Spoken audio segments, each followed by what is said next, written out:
कि अभी पवन सिंह भी बहुत जोर शोर से लगे हुए हैं, बगल में ही है काराकाट है, तो उनको लेकर क्या भविष्यवाणी कर रहे हैं? नहीं, अब उनके ऊपर हम कोई भविष्यवाणी नहीं कर रहे हैं। मेहनत कर रहे हैं। नहीं, अच्छी बात है, मेहनत करना ही चाहिए जीवन में। उनके ऊपर नो कमेंट्स। क्या बात है। काराकाट जाने का कोई प्लान नहीं है सर? पार्टी जैसा कहेगी वैसा करेंगे। सही बात।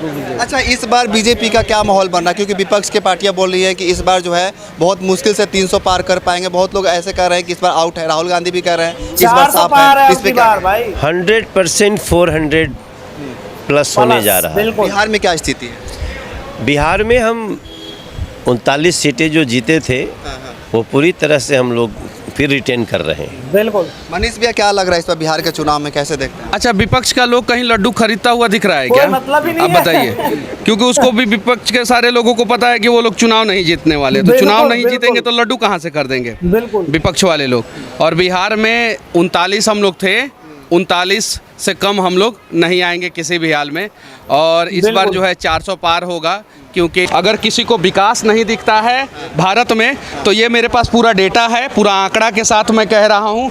ये अगर किसी को चाहिए मिडिल क्लास का कैसे जो है लिविंग स्टैंडर्ड जो है हाई किया गया मोदी सरकार में, तो अगर किसी को चाहिए तो वो डेटा हमारे साथ ले सकता है। अंग्रेजी में है, तेजस्वी यादव जी को पढ़ने नहीं आएगा, लेकिन उसको हम लोग हिंदी में ट्रांसलेट करा के उनको दे देंगे। ये यार मनीष भाई गजब की बेइज्जती करते हैं यार बात में। मतलब बिना कहे बिना सुने ही पेल देता है भाई सीधा तेजस्वी यादव को। तो इंग्लिश में उसको पढ़ना नहीं आएगा, ट्रांसलेट करा के दे देंगे हिंदी में। यार गजब है भाई, गजब। अब देखिए दोस्तों, सबसे बड़ी बात यह है कि मनोज तिवारी जी ने कहा है कि हम पवन सिंह पर कुछ नहीं बोलेंगे। और मैं आपको एक बात क्लियर कर दे रहा हूं कि पवन सिंह जीतने के बाद फिर से बीजेपी में जा रहे हैं। ये बात लिख कर ले लो मेरे भाई, क्योंकि पवन सिंह भी इस मैटर पे बिल्कुल कह रहे हैं कि भाई कुछ चीजें टाइम पर छोड़ देनी चाहिए टाइम के लिए। तो पवन सिंह को भी अच्छे से पता है। अभी हालांकि बीजेपी पार्टी ने पवन सिंह को निकाला है, और निकाला इसलिए है क्योंकि किसी भी पार्टी के खिलाफ कोई भी मतलब लड़ेगा चुनाव तो बिल्कुल वो तो फर्ज बनता है पार्टी का। लेकिन जीतने के बाद पवन सिंह फिर से पार्टी में वापस आ रहा है। कोई पवन सिंह को कोई ऐसा नहीं है कि भाई 5 साल के लिए निकाल दिया गया, 2 साल के लिए निकाल दिया गया, नहीं।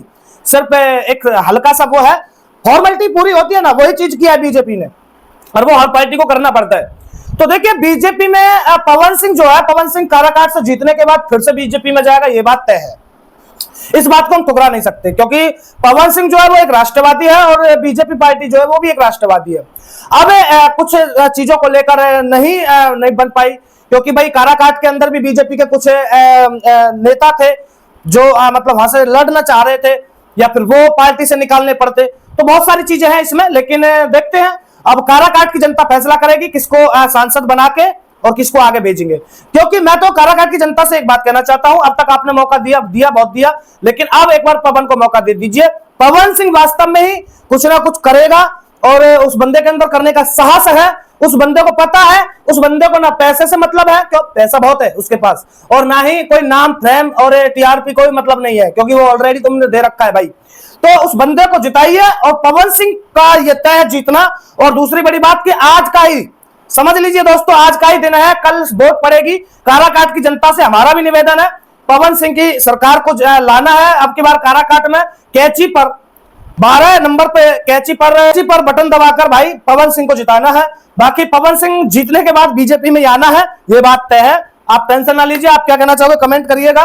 बाकी मनीष कश्यप भाई नौवा फेल की फाड़ते रहते हैं, उसको पढ़ना नहीं आता है। खैर आप क्या कहना चाहोगे कमेंट करिएगा। सभी को जय हिंद।